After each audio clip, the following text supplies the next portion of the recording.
हरि ओम। अज्ञानतिमिरान्धस्य ज्ञानाञ्जनशलाकया चक्षुरुन्मीलितं येन तस्मै श्रीगुरुवे नमः। सर्वेभ्यो नमो नमः। आज हम आपके समक्ष उपलब्ध हुए हैं। यह जो पावन पौष मास की शुक्ल पक्ष की एकादशी तिथि है, इस पर आज हम चर्चा करेंगे। इसमें हम जानेंगे कि पौष मास की जो एकादशी तिथि है वह हम किस दिनांक को मनाएं एवं इसका क्या मुहूर्त है ततः इसका क्या महत्व है, इस पर आज हम चर्चा करेंगे और इसका शुभ मुहूर्त जानेंगे। इसके पारण की तिथि एवं दिनांक सुनिश्चित करेंगे। इस विषय पर हम सभी लोग चर्चा करेंगे। तो आइए सर्वप्रथम जानते हैं कि यह पौष मास की जो एकादशी है यह किस नाम से जानी जाती है। यह जो पौष मास की एकादशी है इसको हम पुत्रदा नाम की एकादशी कहते हैं तथा इसका दूसरा नाम वैकुंठ एकादशी है एवं इसको मुकोटी एकादशी भी कहते हैं। विभिन्न नामों से हम इनको जानते हैं। जो हमारे वैष्णव संप्रदाय के लोग हैं, यह व्यक्ति हैं, उनके लिए यह विशेष एकादशी होती है, जिनमें इसका विशेष महत्व यह है कि जो भी दाम्पती लोग हैं वह अपने उत्तम संतान प्राप्ति हेतु इस एकादशी का वह व्रत धारण करते हैं तथा जिनकी संतानें हैं वह संतान सदमार्ग एवं उनके मार्ग में या उनके जीवन में कोई भी संकट आता है तो वह संकट कट जाए, इसके निमित्त सभी दंपति एवं सनातन धर्मावलंबी इस व्रत को रखते हैं और भगवान नारायण में विशेष भक्ति एवं शरणागति की प्राप्ति हो। तो यह पौष मास शुक्ल पक्ष की जो एकादशी है यह बहुत ही विशेष है। वैसे 12 मास में 24 एकादशियां होती हैं, जो एक मास में 2 एकादशी हमें प्राप्त होती हैं। आइए जानते हैं कि यह जो पौष मास के शुक्ल पक्ष की एकादशी है इसको हम किस दिनांक में मनाएं। तो यह जो 12 जनवरी 2022 दिन बुधवार को शाम 4:49 से एकादशी प्रारंभ होगी और 13 जनवरी दिन गुरुवार को 7:32 तक एकादशी रहेगी।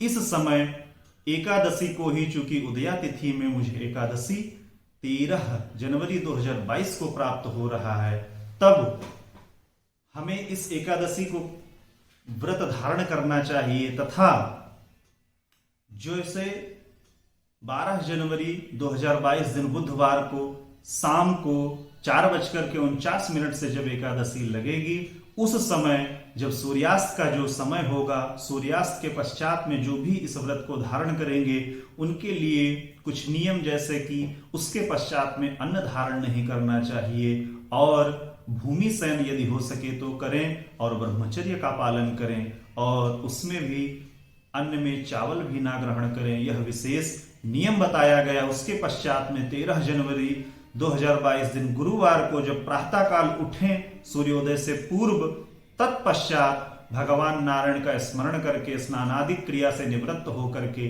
मन में दृढ़ संकल्प करें कि आज हम व्रत करेंगे, उसके पश्चात में पारण करेंगे।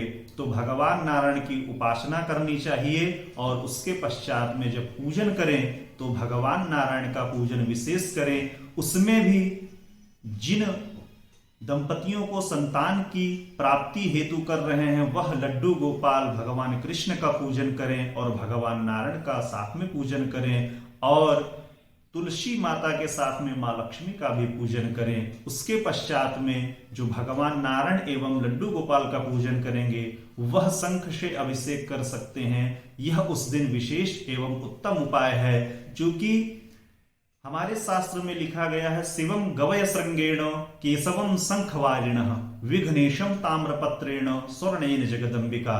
विघ्नेशम अर्थात शिवम गवय श्रृंगेण, भगवान शिव को गौश्रृंगी से, एवं केशवम शंखवारिणः, भगवान कृष्ण एवं नारायण को शंख से दुग्धाभिषेक या जलाभिषेक या गंगा जल से आप स्नान करा सकते हैं।